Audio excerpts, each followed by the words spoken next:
안녕하세요. 한국어 패치의 이한입니다. There are plenty of language learning videos out there that tell you how to learn Korean, but there's not a lot of them that have good, actionable, real, defined first steps you can take to get started with the language. One of the very first things you can do actually involves a project that Nanju and I worked on, the Refold KO1K Deck. It's a flashcard deck made up of the first 1,000 words you need to know to learn Korean. This is not a sponsored video. Refold did not ask me to make this video or anything like that, but it's a project that Nanju and I worked on. We're very proud of the work we did, and we thought sharing it with our community would be a great thing too. So in today's video, I'm gonna talk a little bit about getting started learning Korean. You know, things you can do, what you can spend time on, etc. Then I'm gonna talk about how language acquisition works and how you can use this flashcard deck to kickstart that Korean intuition that I'm always talking about. If you've already started learning Korean, if you're not, totally fresh, this still could be a useful video for you, so stick around. Before I get started, I do wanna say, I think that learning Hangul is kind of a prerequisite for learning Korean, so learn that first. Never, ever, ever, never, ever, ever, ever use romanization, please. Just learn Hangul. Here's a great quote from Jung In-ji, a famous Joseon scholar, one of the guys who actually was involved in the creation of Hangul. A wise man can learn Hangul in 1 day, and a foolish man can learn it in 10 days. You got this.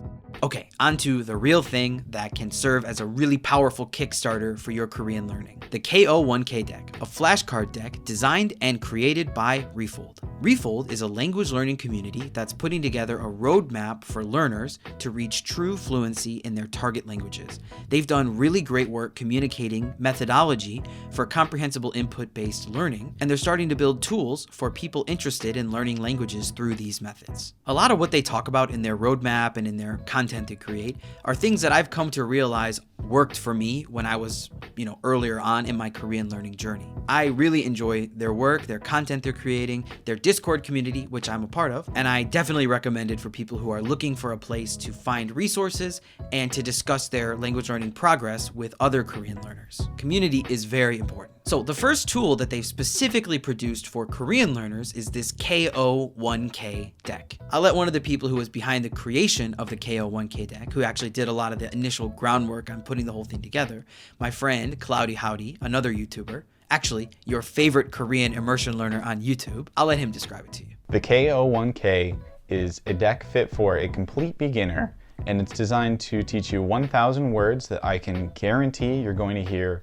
very commonly in Korean dramas. So we used custom build software analyzing a ton of different Korean subtitles from dramas to give you the most frequent and useful words out of all of those. Beyond that, we extensively pored over the entire list to make sure that it was just the best words that we could use. Then for all of the verbs in the list, we analyzed our list of subtitles to find the most common and simple usages of those verbs so that when you hear it and learn it in the deck, you'll be able to recognize it easily elsewhere in real content. You'll be able to use real Korean media to get the repetition you need to acquire these words naturally because you know these common phrases. Thank you, Clowdy. So this deck is a collection of Korean words and phrases that were mined from actual Korean content and then fine-tuned to be relevant and accessible to learners. But why flashcards? What do they actually do for you? Well, the answer is a bit more complicated than you might guess. Flashcards don't necessarily give you any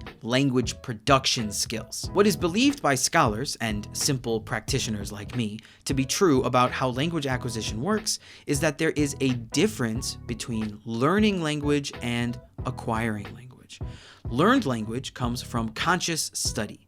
This teaches us rules and meanings of things, and it leads to an ability to monitor and edit language. Acquiring language is a subconscious process. It comes when we repeatedly understand messages in context. Messages we can understand, in this case, get called comprehensible input, words you'll hear used a lot these days in the online language learning community. Acquiring language leads to an ability to produce language naturally. So the role that flashcards play in all of this is that they serve as content for an SRS, a spaced repetition system. Spaced repetition systems are pieces of software that serve you content, record your reaction to it, and then use an algorithm to decide when to serve you that content again. The idea behind these systems and their algorithms is that they try to serve you content at optimal times in order to make the content easier to learn or memorize. So in essence, if you've ever made like physical flashcards before, you could think of an SRS as like a sorting machine that you put all the cards into and then it figures out when to show you which card. What the machine tries to do is show you the cards again at the right time, at an optimal time, to build the strongest connections in your brain. If we want to acquire Korean, we have to get lots and lots of input in Korean. And for that input to be useful, we have to understand more and more of it. So, logically, what we should be studying from the beginning are things that will make input more and more comprehensible to us, right? So let's take this sentence for example.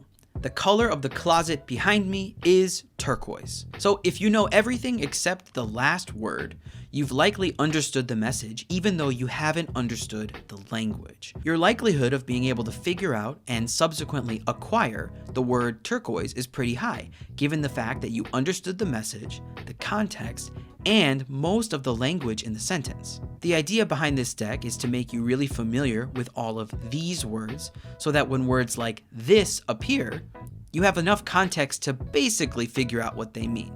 That's the power of flashcards, especially at the early stages of learning a language. The KO1K deck is partially based on frequency, so being familiar with the meanings of words that appear often should make you able to decipher more and more messages while immersing in the language. Another cool thing about this deck is that the voiceover for every single card is Nanju. Hearing your target language from a familiar voice is always a great experience that makes it easier to listen to. I think it can make you a lot more comfortable with the study process. So the reason I think this is a really powerful first step for Korean learners is because it adds some definition to the process. Just work on these cards until you're familiar with them and you will see results. It's really tough to feel and measure language learning progress sometimes, so whenever you have this opportunity to just check something off of a list, you should definitely grab it. It can kind of help serve as proof for you that, hey, I'm learning something, I'm doing something, I am getting better, even if I don't feel it yet. You can get your hands on this deck over at refold.la/Korean/deck,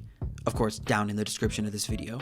On that page, there will be info about all the methods to purchase the deck, but at the time of recording this, it requires a $5 subscription to the Refold Patreon.